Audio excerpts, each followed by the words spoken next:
स्वामी जी, एक तरफ कोपेनहेगन शहर है जहां का AQI 15 और 20 के करीब है। वो दुनिया का सबसे क्लीन एयर वाले शहरों में टॉप पर गिना जाता है। और एक तरफ हमारी राजधानी दिल्ली है जहां पर पार्टिकुलेट मैटर की बात करूं तो ये 2.5 लेवल यानी कि हवा में मौजूद छोटे छोटे कण जान के दुश्मन बन रहे हैं। स्मॉग भरी जहरीली हवा से हर साल लाखों लोगों की जान जा रही है। आजकल तो 6-7 साल के बच्चे भी खुद बताने लगे हैं कि स्मॉग हो गया है इसलिए हम स्कूल नहीं जा पा रहे। अब सोचिए उन्होंने क्या गुनाह किया, इतनी खराब हवा में वो सांस ले रहे हैं। लंग्स कमजोर होने की वजह से स्वामी जी अस्थमा का खतरा भी मंडराता है। क्या क्या उपाय कर सकते हैं कि अस्थमा से बच जाएं? देखो, एक मेरे को बात समझ में आई नहीं मीनाक्षी जी, कि स्मोक बढ़ गया है, धुंध बढ़ गई है, पोल्यूशन बढ़ गया, घरों में रहो। अरे घरों में भी तो वही है जो स्कूल में।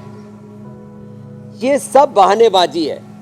सार्वजनिक तौर पर, सामूहिक तौर पर केंद्र सरकार को, राज्य सरकार को, पर्यावरण मंत्री को और समाज को, चाहे वो एग्री वेस्ट का पोल्यूशन है, चाहे वो इंडस्ट्रियल पोल्यूशन है, चाहे वो 2 व्हीलर्स का 4 व्हीलर्स का पोल्यूशन है, चाहे वो बिल्डिंग बनाते समय जो प्रिकॉशन लेने चाहिए। मैं तो दुनिया में घूमता हूँ, देखता हूँ, पूरी दुनिया में भी बिल्डिंगें बनती है, ऐसे धुआं धक्कड़ तो नहीं होता। तो सभी सरकार को, समाज को, सभी दिशाओं से सबको जागरूक होना पड़ेगा।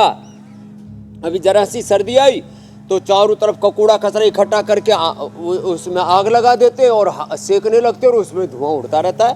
तो ये सब लोगों का सामूहिक उत्तरदायित्व है कि हम अपने समाज को इन जहरीली हवाओं से बचाएं। रही बात, देखो भाई, छुट्टियां करने से ये स्मोक भागने वाला है नहीं। मैं आपसे एग्री करती हूँ स्वामी जी, वो 100% एग्री करती हूँ। बिल्ली के सामने कबूतर आंखें बंद करके बैठ गया, उसको खा गई।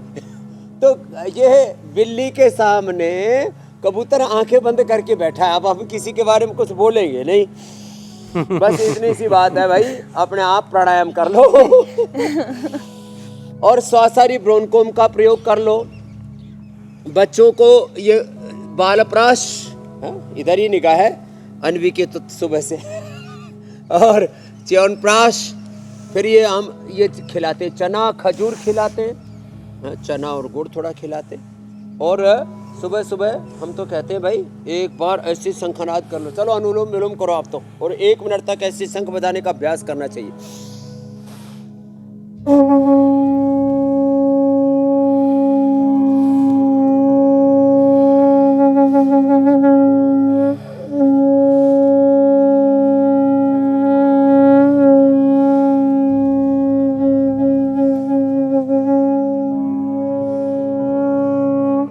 ऐसे लंबा शंख फूकना चाहिए।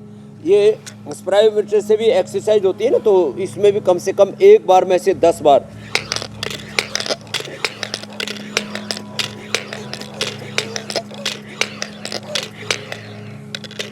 एक दो बार तो फूक लेते हैं, 5 बार के बाद ढीले पड़ जाते हैं। स्वामी जी, आप जब भी ये लेकर आते हैं फिर मैं याद करती हूँ मेरी भी कबर्ड में रखा था, मैं भी ले आती।